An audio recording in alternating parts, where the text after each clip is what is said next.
বিশ্বকে চমকে দিয়ে ভারত তৈরি করে ফেলল দেবাস্ত্র। ভারতের সামরিক খাতে সংযোজন হলো নতুন মাস্টারপিসের। দেবাস্ত্র তৈরি করে রীতিমতো সারা ফেলে দিল DRDO। এবার আকাশেই ছাই হয়ে যাবে পাকিস্তানি ড্রোন। ভারতের এই অস্ত্র নিয়ে আলোচনা তুঙ্গে। দেখুন, নতুন যুগের যুদ্ধের প্রস্তুতি নিচ্ছে ভারতীয় সেনা। প্রযুক্তির উৎকর্ষে এবার আকাশপথে আসা শত্রুর হুমকি প্রতিরোধ করতে ভারতীয় সেনাবাহিনী এবং বায়ুসেনা সম্মিলিতভাবে পরিকল্পনা গ্রহণ করেছে একটি অত্যাধুনিক অস্ত্র প্রযুক্তি, ডাইরেক্টেড এনার্জি ওয়েপন বা সরাসরি শক্তিচালিত অস্ত্র ব্যবস্থা গ্রহণের জন্য। এই অস্ত্র মূলত 10 কিলোওয়াট ক্ষমতা সম্পন্ন, যা আকাশপথে ড্রোন, ক্ষেপণাস্ত্র কিংবা অন্যান্য ক্ষতিকারক বস্তুকে নির্ভুলভাবে ধ্বংস করতে সক্ষম হবে।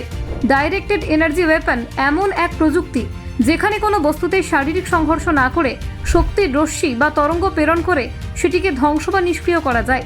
সাধারণত এটি মাইক্রোওয়েভ, লেজার বা ইলেকট্রোম্যাগনেটিক পালসের মাধ্যমে কাজ করে। ভারত সরকার যে DEW সংগ্রহের কথা ভাবছে তা মূলত লেজার প্রযুক্তি নির্ভর। এই লেজার 10 কিলোওয়াট ক্ষমতা সম্পন্ন এবং স্বল্প পরিসরে দুর্দান্ত কার্যকরী। বর্তমানে যুদ্ধক্ষেত্রে ড্রোন এবং ক্ষেপণাস্ত্র হামলার সংখ্যা ক্রমবর্ধমান। বিশেষ করে সীমান্তে চীন এবং পাকিস্তান, এই দুই প্রতিবেশী দেশের আগ্রাসী মনোভাব ভারতকে প্রতিনিয়ত নিরাপত্তার দিক থেকে সজাগ করতে বাধ্য করেছে। সাম্প্রতিককালে ইসরায়েল ইরান সংঘাত, ইউক্রেন যুদ্ধ এবং বিভিন্ন অঞ্চলে প্রযুক্তি নির্ভর সামরিক হামলা বিশ্ব রাজনীতিকে বুঝিয়ে দিয়েছে যে ভবিষ্যতের যুদ্ধ হবে প্রযুক্তি কেন্দ্রিক। সেই দিক থেকে এই DEW অস্ত্র ভারতের একটি বড় প্রস্তুতি।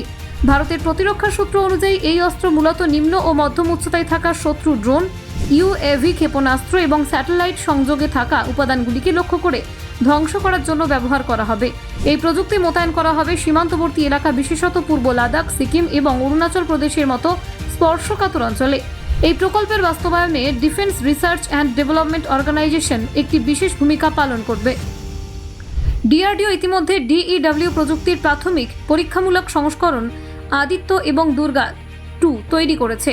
এই অস্ত্র ব্যবস্থাগুলি এখনও পরীক্ষা স্তরে থাকলেও ভারতীয় প্রতিরক্ষা মহল আত্মবিশ্বাসী যে আগামী কয়েক বছরের মধ্যেই এগুলি পুরোপুরি যুদ্ধক্ষেত্রে ব্যবহারের উপযোগী হয়ে উঠবে।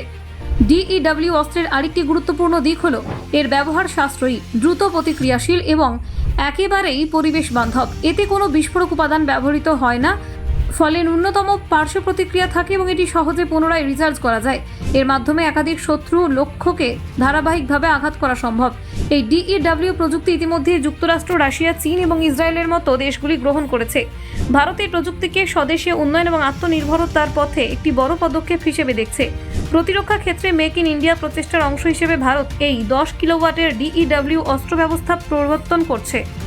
চলতি দশকে বিশ্ব রাজনীতি এবং যুদ্ধনীতির চরিত্র বদলে যাচ্ছে দ্রুত। শত্রুর আক্রমণ এখন শুধু স্থল, জল কিংবা আকাশ সীমিত নেই। সাইবার স্পেস ও হাইটেক অস্ত্রের ব্যবহারে যুদ্ধের রূপরেখা বদলে গেছে।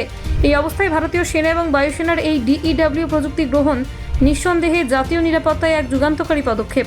Bureau report, Bangla digital TV.